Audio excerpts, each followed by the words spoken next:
পিতা এবং পুত্রের মধ্যে যদি ঠান্ডা লড়াই চলতেই থাকে, সেক্ষেত্রে উভয়ের জন্যই এটি চরম অস্বস্তিকর এবং জীবনে চরম প্রবলেম ক্রিয়েট করে থাকে। নমস্কার, আরও একটি নতুন ভিডিওয় আপনাদের স্বাগত জানাই। আমি শ্রী বিশ্বজিৎ। আজ আমার আলোচনার বিষয় সিংহ রাশির জীবনে শনির প্রভাব। আপনার রাশি বা লগ্ন যদি হয় সিংহ, সেক্ষেত্রে এই ভিডিওটি আপনার জন্য।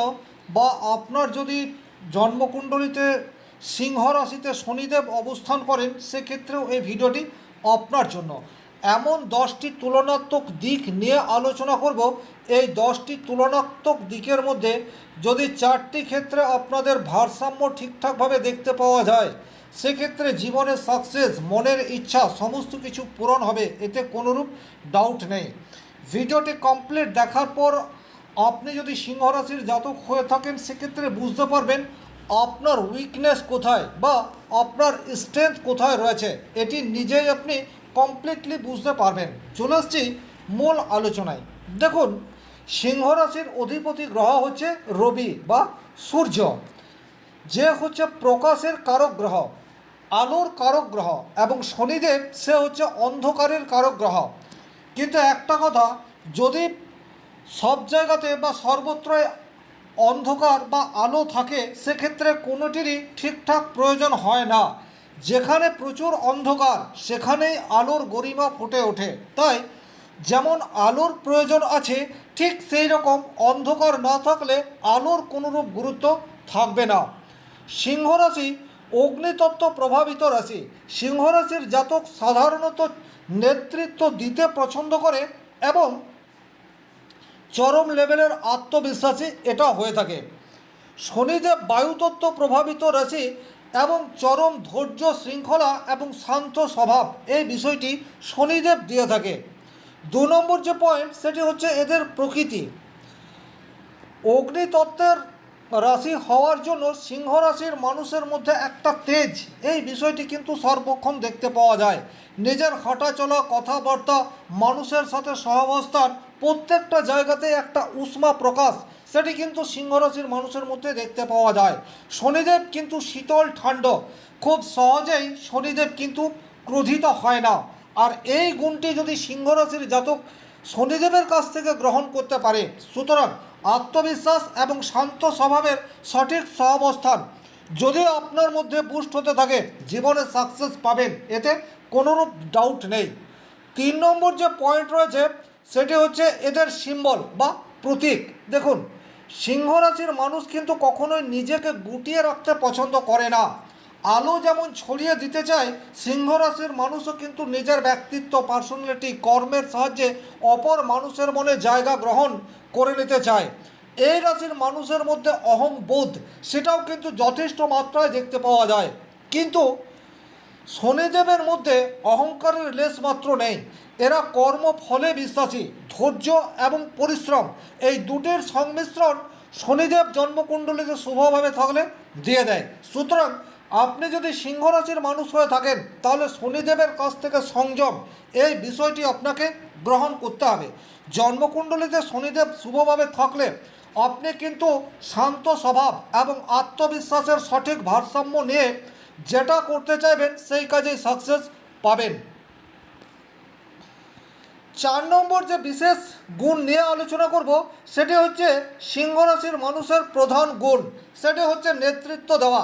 নিজের মধ্যে যে গরিমা রয়েছে, নিজের মধ্যে যে ট্যালেন্টেড রয়েছে, সেটিকে অপর মানুষের মধ্যে ছড়িয়ে দেওয়ার প্রবণতা, সেটি কিন্তু সিংহ রাশির মানুষের মধ্যে দেখতে পাওয়া যায়।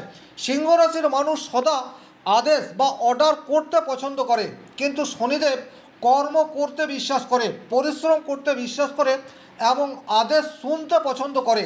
এই জায়গাতেও কিন্তু দুটির সঠিক সহাবস্থান বা ভারসাম্য থাকলেই মানুষ পর্যাপ্ত সাকসেস পায়।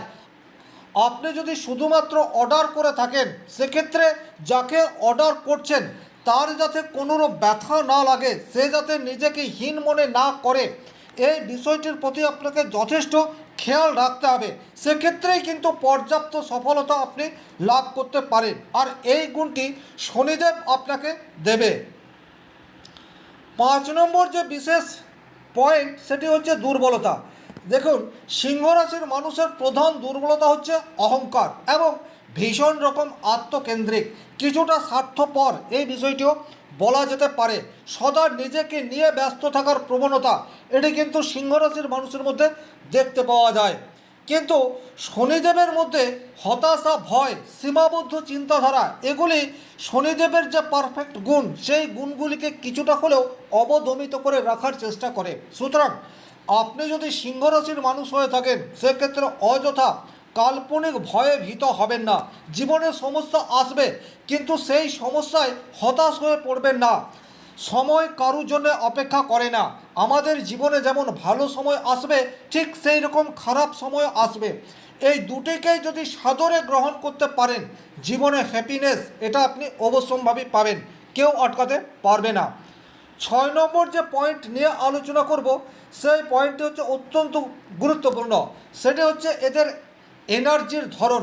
দেখুন, সিংহ রাশি এক ধরনের এনার্জি, শনিদেব এক ধরনের এনার্জি। সিংহ রাশির এনার্জির প্রকাশ চায়, অর্থাৎ সিংহ রাশির মানুষের মধ্যে যেটা রপ্ত করা আছে, সেই অর্জিত জ্ঞানকে সবসময় প্রকাশ করাতে বিশ্বাসী হচ্ছে সিংহ রাশির মানুষ। এরা বহির্মুখী মেন্টালিটি নিজের মনের মধ্যে পোষণ করে থাকে। আমিত্বের প্রকাশ এটি সিংহ রাশির মানুষের মধ্যে বিশেষভাবে দেখতে পাওয়া যায়। কিন্তু শনিদেব হচ্ছে অন্তর্মুখী, গূঢ় শক্তি।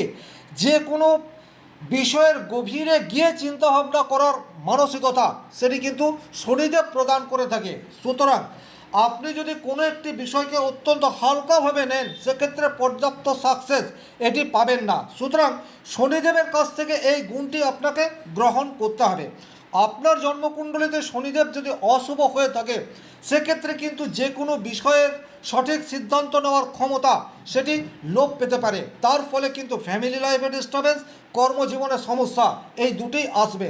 কিন্তু এই দুটির ভারসাম্য যদি তৈরি হয়, অর্থাৎ আপনি যে গুণ বা আপনার মধ্যে যে ট্যালেন্ট রয়েছে, সেটা যথাযথ শেখার পর যদি আপনি তার প্রকাশ করতে পারেন, সেক্ষেত্রেই পর্যাপ্ত সফলতা আসবে। সুতরাং যেটা আপনি শিখছেন, যেটা আপনি জানছেন, সেটাকে 100% সঠিক জানতে হবে। আর এই 100% সঠিক জানার ক্ষেত্রে শনিদেবের পজিটিভ ভাইব্রেশন এটি কিন্তু ভীষণ রকম প্রয়োজন। এর বাইরে যে গুরুত্বপূর্ণ 6 নম্বর 7 নম্বর পয়েন্টটি আলোচনা করব, সেটা হচ্ছে জীবনের মানে। দেখুন, সিংহ রাশির মানুষ মনে করে আমি রাজা, আমি যেটা বলছি সেটাই ঠিক, আমার কখনো ভুল হতে পারে না, আমার কথা সবাইকে মেনে চলা উচিত। এই মেন্টালিটি নিয়ে সিংহ রাশির মানুষ জীবনযাপন করে। কিন্তু শনিদেব ত্যাগ করায় বিশ্বাসী। আমি কর্মী, আমাকে পরিশ্রম করে যেতে হবে, কাজই আমার ধর্ম, এটা শনিদেব বিশ্বাস করে। সুতরাং এই দুটির সহাবস্থান আপনাকে সাকসেসের চূড়ায় তুলে দিতে পারে, এ বিষয়ে কোনো ডাউট নেই। 9 নম্বর যে বিশেষ পয়েন্ট নিয়ে আলোচনা করব, সেই পয়েন্টটি হচ্ছে পারস্পরিক সম্পর্ক। অর্থাৎ যদি শনিদেব সিংহ রাশির ঘরে অবস্থান করে থাকে, সেক্ষেত্রে কিন্তু শনিদেব খুব একটা পজিটিভ রেজাল্ট দিতে পারে না। যদিও এরা সম্পর্কে শাস্ত্র অনুযায়ী পিতা পুত্র, কিন্তু তা হলেও সিংহ রাশিতে শনিদেব থাকলে তার 100% রেজাল্ট সেটি কিন্তু দিতে পারে না। এবং এক্ষেত্রে আপনার জন্মকুণ্ডলিতে রবি অত্যন্ত পাওয়ারফুল অবস্থায় থাকলেও আপনার ট্যালেন্টের 100% প্রকাশ সেটিও কিন্তু করতে পারা যায় না। তাই সিংহ রাশিতে শনিদেব যদি আপনার জন্মকুণ্ডলিতে অবস্থান করে রয়েছে, সেক্ষেত্রে জন্মকুণ্ডলী যথাযথভাবে রিড করার পর আপনাকে পারফেক্ট রেমেডি করার প্রয়োজনীয়তা থাকছে। যদিও রেমেডি করা মানেই জেম সিস্টেম ধারণ করা বা কবজ মাদুলি তাবিজ ধারণ করা নয়। জীবনের ছোট ছোট কিছু অভ্যাস পরিবর্তন করে আপনি বড় কিছু অ্যাচিভ করতেই পারেন, তবে সঠিকভাবে হরোস্কোপ রিড করার বিশেষ প্রয়োজনীয়তা থাকছে।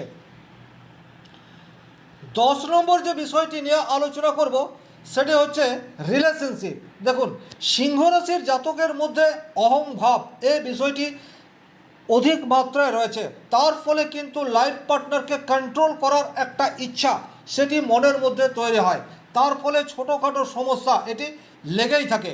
সিংহ রাশির মানুষ সবসময় মনে করে আমি যেটা করছি সেটাই ঠিক, আমার ভুল হতে পারে না।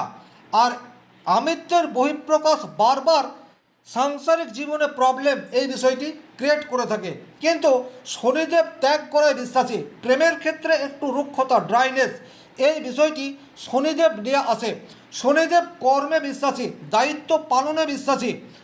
সুতরাং এখানে আপনার সঠিক সহাবস্থান এটার প্রয়োজনীয়তা থাকছে। এই ছিল 10টি তুল্যমূলক আলোচনা। আজকের ভিডিও এই পর্যন্তই। ভিডিওটি ভালো লাগলে লাইক করবেন, কোথাও কোনো প্রশ্ন বা সংশয় থাকলে কমেন্ট বক্সে লিখে জানাবেন, আর চ্যানেলে নতুন হয়ে থাকলে চ্যানেলটিকে সাবস্ক্রাইব করে পাশে থাকা অল নোটিফিকেশন বেল আইকনটি প্রেস করে দিন। আজকের মতো বিদায় নিচ্ছি। ভালো থাকুন, সুস্থ থাকুন, ধন্যবাদ।